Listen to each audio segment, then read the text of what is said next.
இன்று கார்த்திகை மாதத்தின் மிகவும் சிறப்பு வாய்ந்த பரணி தீபம்.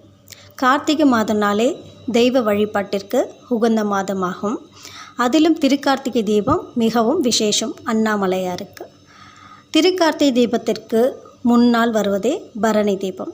பரணி தீபத்தன்று நாம் வீட்டில் நிச்சயமாக 5 தீபங்கள் ஏற்றணும். நிலைவாசலில் 2 தீபமும் பூஜை அறையில் பஞ்ச தீபங்களும் ஏற்றணும்.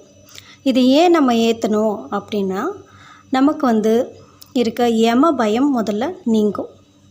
அதுக்கப்புறம் முன்னோர்களின் ஆசியும் கிடைக்கும். அதுக்காக தான் நம்ம இந்த பரணி தீபத்தப்போ பஞ்ச தீபங்கள் ஏற்றி வழிபாடு செய்யணும்.